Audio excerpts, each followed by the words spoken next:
Pada masa ketika hutan masih diselimuti kabut pagi dan pelayaran di Laut Sunda penuh misteri, berdirilah Kerajaan Tarumanegara, kerajaan tua yang jejaknya terukir pada batu-batu prasasti. Dan nama Purnawarman, sang raja yang menggetarkan bumi dan sungai, tetap bergema seakan waktu enggan memudarkannya. Kabut yang menggantung di atas sungai Gomati bergerak lamban, seperti tengah memikirkan rahasia yang harus disembunyikan dari manusia.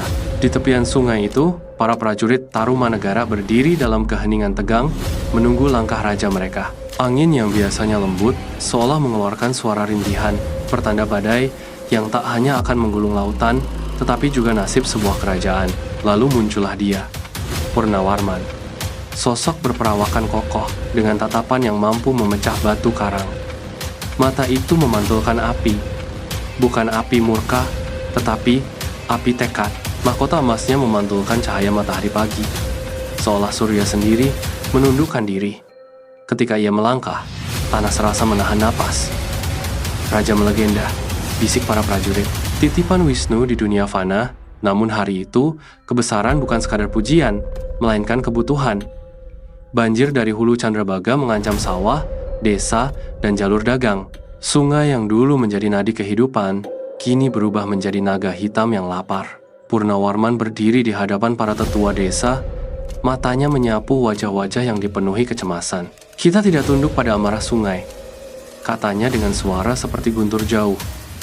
Kita menundukkan sungai. Suara itu menggetarkan seluruh barisan, tetapi ucapan besar selalu membawa bayang-bayang bahaya. Mengubah aliran sungai, menggali saluran raksasa sepanjang bermil-mil, itu bukan pekerjaan sehari atau sebulan. Itu adalah tantangan terhadap alam semesta sendiri. Namun, Purnawarman bukan raja yang menunggu mukjizat. Ia menciptakannya. Pagi itu, pukulan alat tambang terdengar nyaring. Ribuan pekerja, prajurit, dan masyarakat turut serta. Tarumanegara bukan hanya kerajaan. Hari itu, ia menjadi satu tubuh yang bergerak mengikuti kehendak rajanya. Purnawarman tidak berdiri dari jauh. Ia turun ke dalam tanah berlumpur, mengangkat batu, memanggul kayu, menjadi teladan bagi rakyatnya. Namun proyek itu segera menunjukkan kegelapannya. Tanah runtuh, dua pekerja tertimbun. Cuaca berubah drastis, hujan menggila seakan memprotes keberanian manusia. Beberapa tetua desa mengatakan bahwa penunggu sungai marah. Pada malam keempat, ketika hujan turun bagai cambuk raksasa, seorang utusan berlari terengah-engah menuju perkemahan raja. Paduka, tangkal besar jatuh, menutup galian, air meluap. Kita bisa kehilangan seluruh pekerjaan seminggu ini. Semua mata segera tertuju pada raja. Purnawarman tidak bereaksi dengan panik. Ia berdiri perlahan, menatap ke gelapnya malam, seolah menantang langit untuk menjatuhkan petir di kakinya. Bangunkan seluruh prajurit, ucapnya. Malam ini kita melawan amarah sungai. Dengan obor menyala, mereka menuju lokasi bencana. Air mengalir deras, hampir menyeret pekerja yang mencoba mengamankan peralatan.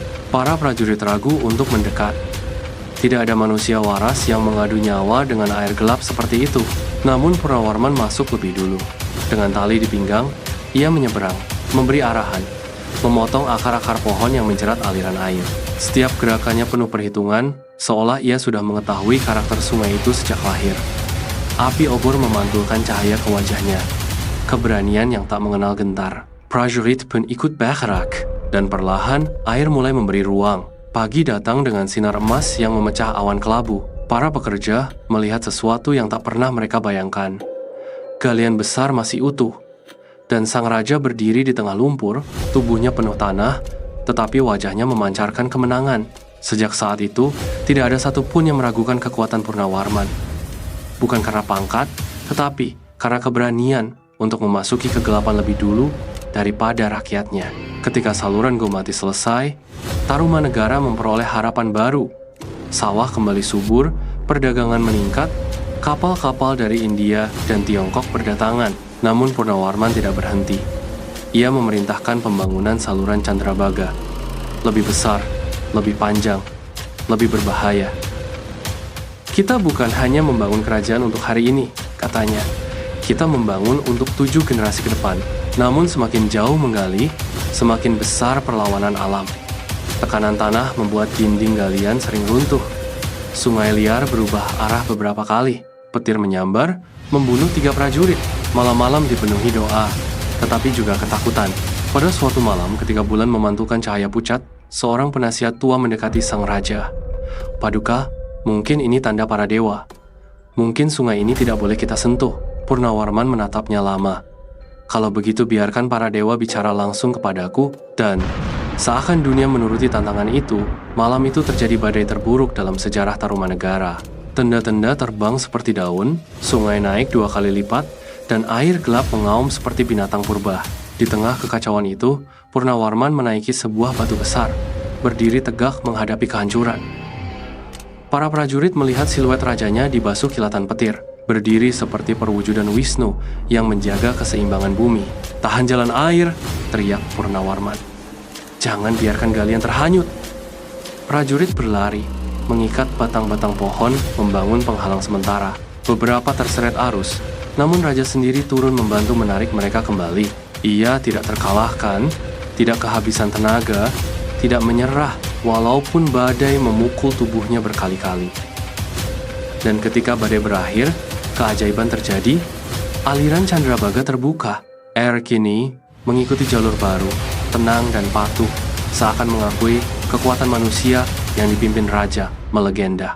Setelah Candrabaga selesai, Purnawarman mengadakan upacara besar.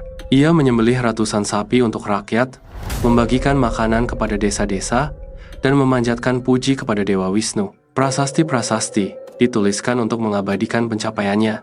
Ciaruteun, Jambu, kebun kopi, dan terutama prasasti Tugu yang menandai saluran Kumati. Catatan dari negeri jauh pun menyebut namanya. Seorang pengembara bernama Fahien menuliskan bahwa tanah Pasundan diperintah oleh raja kuat namun dermawan. Nama itu hanyut melewati samudera hingga dinasti-dinasti di Tiongkok. Namun bagi rakyat Tarumanegara, sejarah bukanlah catatan tinta atau ukiran batu. Sejarah adalah ketika raja mereka berdiri di tengah badai. Sejarah adalah ketika sungai-sungai tunduk, bukan karena ketakutan, tetapi karena menghormati keberanian seorang manusia. Dan selama sungai Gumati dan Candrabaga tetap mengalir, legenda itu akan terus hidup. Purnawarman, sang penakluk air, sang pembangun masa depan, sang raja yang tidak hanya memerintah, tetapi menantang alam semesta dan menang.